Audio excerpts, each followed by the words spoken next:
Hello and good morning, Allie. How are you doing today? Hi, Arrow. I'm good. Thank you so much for speaking with me today. Oh my God, I'm excited to talk with you because I think you're that author that we all want to be. We all want to talk about a subject that other people call taboo, but you had the courage and the confidence to step forward and say, hey, look, I've got a story here that all people can relate with. Thank you. Yeah, the reason I wanted to do a story like this is because it's one that I wish I had when I was little. I wish that we were talking about periods openly for my entire life. So if I can contribute to that and writing a book and speaking about it, make it a little easier for other people to talk about periods and the role they play in their lives, I hope I can add that.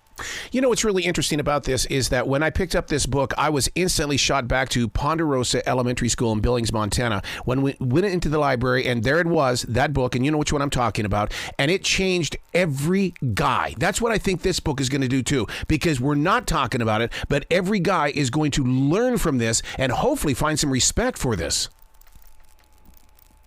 Yeah, and I really think that's important because menstruation doesn't just affect the people that are having periods.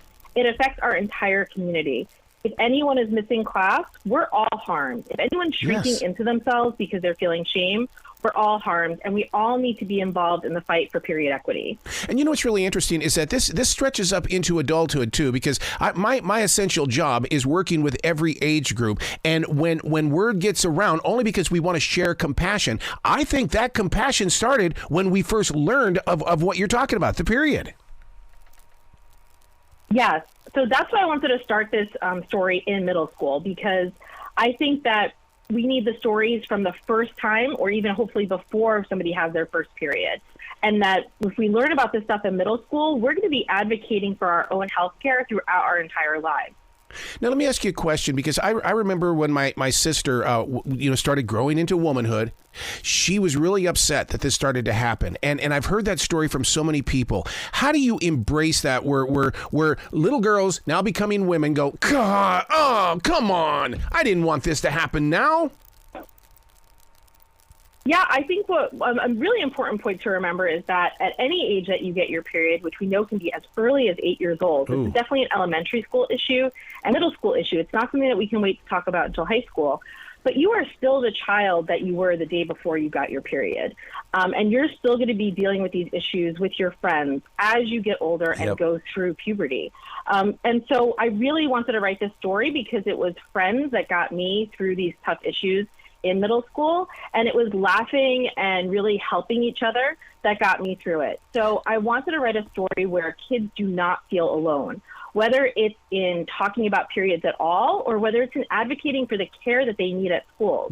Because just like there's toilet paper and soap in the bathrooms, they need the pads. And if we see pads in bathrooms, it's going to become less of a stigmatized or shameful issue. It's just part of our normal lives that we need to deal with.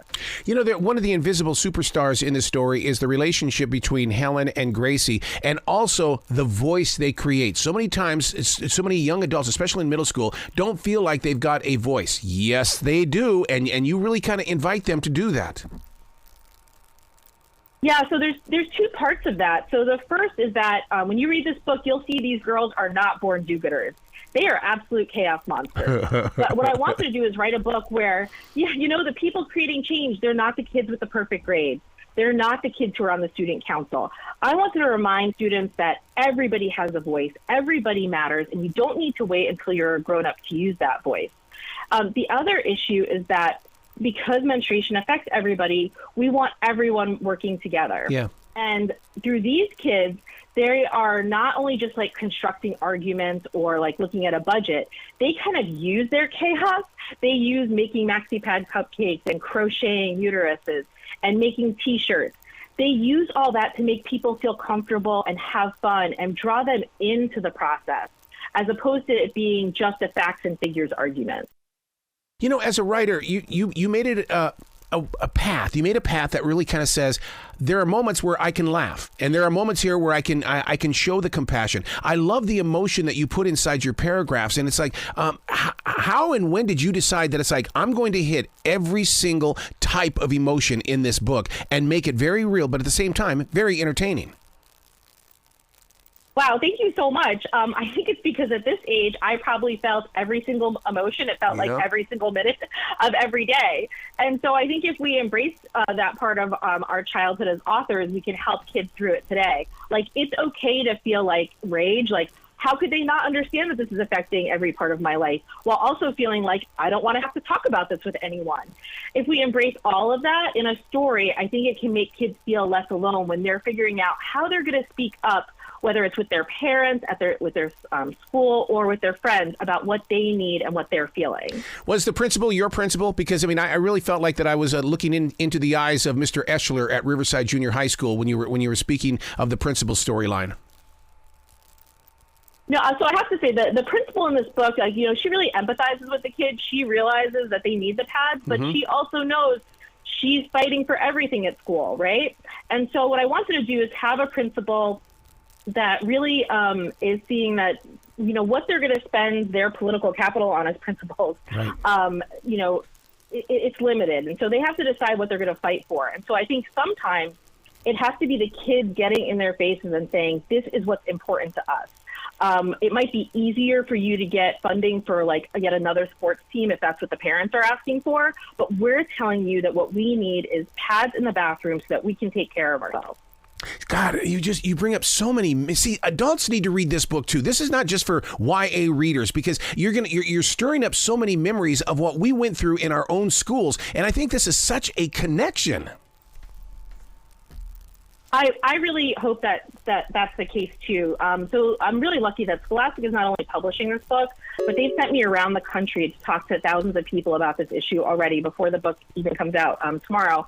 And what I found is that so many adults have told me that it has affected them. It's brought up these issues for them, and that they have used it as an entry point to talk to their own kids. What I found is that sometimes it's easier to talk about things when we're kind of doing it through a character versus bringing on those I statements. And so I hope that parents can say, hey, at some point I might have felt like that Gracie in this story, or I might have felt like Helen, where I didn't want to talk about my period at all. And if we're laughing about silly sweets like maxi pad cupcakes and silly crafts like crochet uteruses, sometimes things are easier to talk about for parents and kids when it's yarn and sugar rather than the stark facts about menstruation. You talk about everything what you just said, and that's what makes it more community and more open to talk about. But we are living in this woke world. Do you fear that right now, that someone in Florida is going to say, oh my God, Allie wrote this book? I would really hope not. What we've seen is that because this is a student-led movement, students are speaking up for their rights. In the last couple of years, we've gone from a handful of states that are providing pads in bathrooms to now half the states in America are either providing funding for the pads or requiring that the pads be in the bathroom. And that's because it is a student-led movement, students speaking up for their rights. So if someone is going to come against that, they're going to find themselves up against elementary, middle school, and high schoolers who are saying, we are not going to accept that shame that you're putting on us.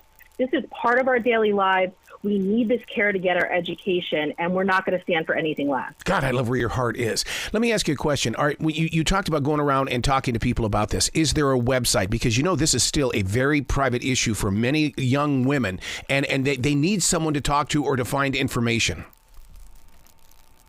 Sure. So if you go to my author website, it's Terese.com. That has all kinds of resources, both about the book, if you want to connect with the activities that you find in the book, and it can also connect you with other groups that are working on this. I'm just going to mention, too, because if you care about this issue and you're a young student, you are not alone. There is already someone in your community working on it, and you can connect with them. Nice. The first is an organization called the Alliance for Period Supplies. The second is another nonprofit called Period. Like a period. If you look into those organizations, they'll be able to help you find who is working on this issue on the ground where you live.